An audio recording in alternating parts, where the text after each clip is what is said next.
The need for radical social ecological transformation is undeniable. Hannah has just shown us ways we can redesign our food systems to be more sustainable, even circular, to fall within our planetary boundaries. The talk I will give today is going to focus more on the social and political dimensions of transformation, but it is meant to be understood in parallel with her talk, as part of a broader collective effort to push us towards just social ecological transformation. The story I want to share today is critical, but it is hopeful.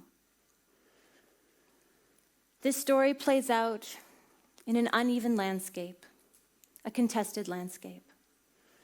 The story centers around an epic battle for resources, power, influence, and futures.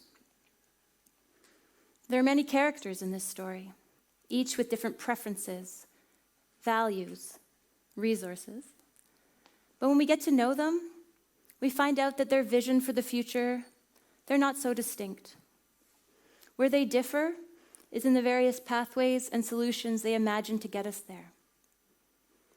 So will they work together to get the future they want? Or will some win while others get left behind? Now, the time allotted to me today does not allow me to tell you the full story. So I'm going to focus on the chapter closest to my heart, food governance. And like every good story, our story today focuses on a conundrum. Governance has been key to contributing to the urgencies we face, and yet we need governance to get us out of this mess. We certainly need improved governance to get us toward the changes Hannah's proposed. The challenge for the characters in our story is that they cannot rely on the same logics and ideas that created our inequitable food systems to fix them. And not to spoil the end of our story, but innovation is needed and plurality is demanded here. But if we do this right, if we manage deep, radical diversity, then we are also certain to experience enhanced disagreement. And not only value disagreements, but important for us here today, knowledge disagreements. And rather than avoid these or try and cover them up, my work points to how governance for transformation needs to make these visible and make space for these disagreements. And rather than enhancing polarization, governance processes that acknowledge difference and contestation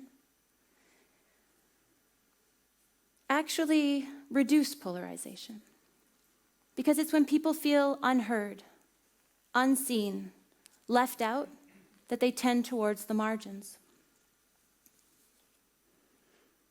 So let us turn to our chapter. What does it mean to govern a food system? And I know there's food governance scholars in this room, and so they'll give you many definitions. But the broad one I'll provide you with today is that governance broadly refers to the institutions, the norms, the rules, the social relations that we use to manage our society. It can be really helpful to think of governance in terms of architecture. Societal actors construct this architecture to manage our food systems. This architecture is therefore the framework that holds our societies together, always present but rarely noticed until something goes wrong.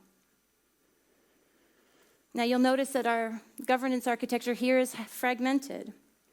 It doesn't join up. People are working in isolation.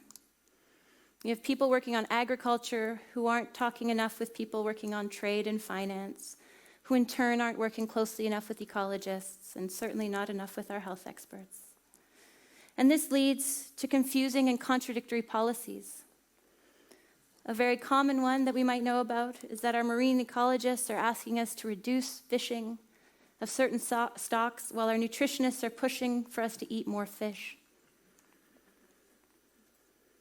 And what's more is that within this architecture, spaces where key decisions are made are limited to a select few.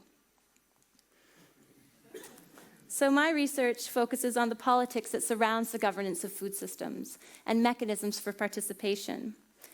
In this way, my work focuses not only on who has a seat at the table, but who made the invite list, who set the menu, and who arranged the seating. Across the literature and in practice, there's really broad agreement on the importance of participation. This reflects the urgencies that we face and the recognition that we need diverse experiences and knowledge to help us find solutions. It reflects perceived legitimacy of these processes. And it importantly also reflects a societal shift in the role of science. But participation in governance, as well as in science, often comes too late. Mechanisms for participation are poorly designed and fail to take into account relations of power, evoking an all-affected principle without actually questioning who can be there to participate. These processes lack adequate diversity, and they focus on the participants who are willing to play the game, instead of those who might make things a bit more uncomfortable, but ask the difficult and critical questions. Now, a failure to design participatory processes around principles of justice, pluralism, and affect have consequences. It affects trust and legitimacy in these processes, and it can restrict how policies are implemented and translated. A failure to fully grasp the politics of participation led to heavy critique of the UN Food Systems Summit last year, and also supported the organization of a counter-summit. In my own work, in my own research, as well as the work I do across science policy interfaces, I have shown that it's not enough to provide people with a seat at the table. Just participation demands recognition and consideration of the most affected. And towards this end, we've identified a number of principles to advance more equitable participation. The first is identifying those who will be most affected. The second is to support autonomous organization of constituencies based on geography and political identity. We need quotas to ensure adequate representation with a focus on those most affected. We need to include participants at all levels of the process, including agenda setting and identification of experts. We need to unlevel the playing field, recognizing differences in power and resources. We need clear rules for participation, ensuring collective agreement around them and enforcing them. We need to ensure clear, accountable roles for governments, as governments are the primary duty bearers of human rights and the most legitimate and accountable actors for pushing forward structural change. And we need to make room and space for deep disagreement. Now, this last point makes people uncomfortable, but plurality demands recognizing disagreement. And these disagreements are frustrating. They are time-consuming, and we don't like them. Research from the United States shows that we would rather talk to a stranger who shares our political beliefs than a friend who doesn't. And in science, we're no better. Science policy interactions are assessed as effective when knowledge production and knowledge use share a single problem frame.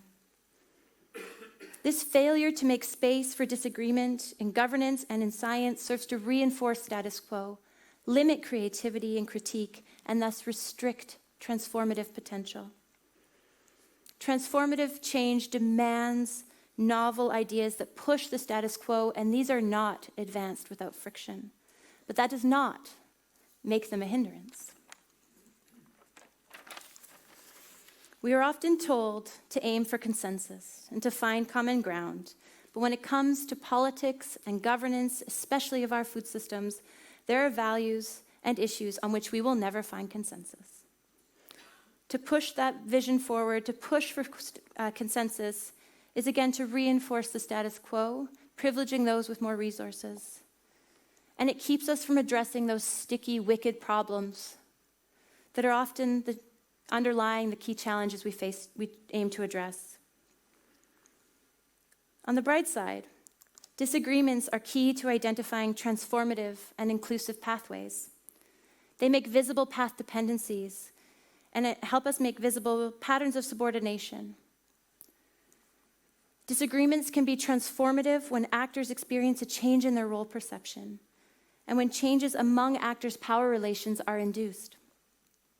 But if poorly managed efforts to pluralize can close down rather than open up. So maybe the deep irony is we need to first find agreement on how to disagree. We're here at the opening of the academic year with a new president, and many of us here are scientists, scholars, and educators. So what is our role in this story?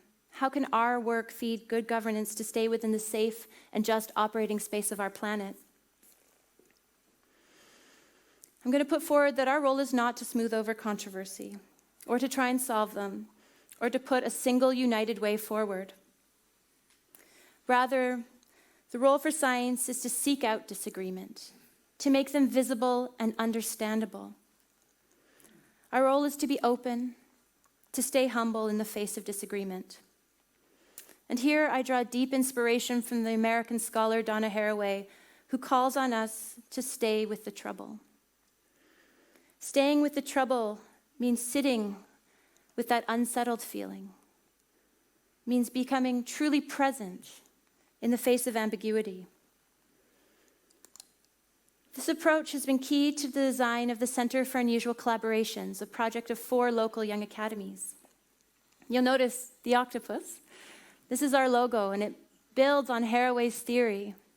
She calls on us to stay with the trouble, making use of tentacular thinking.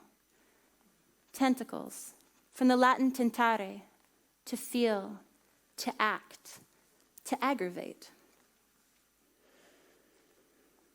So now, staying with the trouble, requires that we learn to be humble and vulnerable. So let me take this opportunity to practice what I preach. I would like to ask you also to practice what I preach and stand up if you're able to. I'm going to invite you to join me in a Center for Unusual Collaboration Rite of Passage. At home as well, you're all welcome. If you close your eyes, I would like you to start moving your arms like the octopus. Don't be shy, just do it. It feels good. You've been sitting a long time. Beautiful. Look at those tentacles. Thank you. I invite you to all sit down.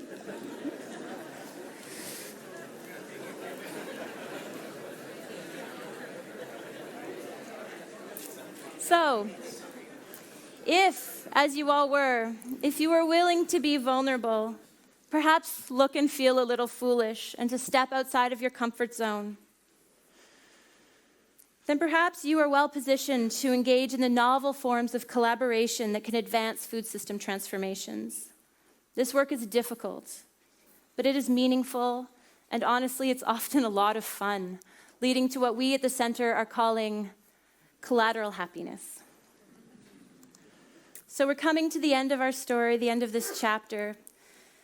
Our story takes place in uncertain times, and it's centered around a conundrum, a governance conundrum. And this governance system is fragmented. It's not lined up. But better models of governance are needed to secure diverse participation and to manage disagreement in equitable and productive ways. And I know that WER is well positioned to lead here on this challenge. And we need this more than ever.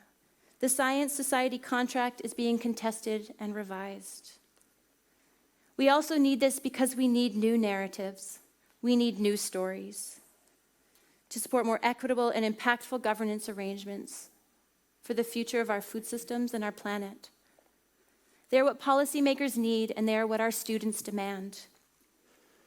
Finally, like Hannah, I recognize that changing how we govern the food system is a complex endeavor and certain to come with several trade-offs.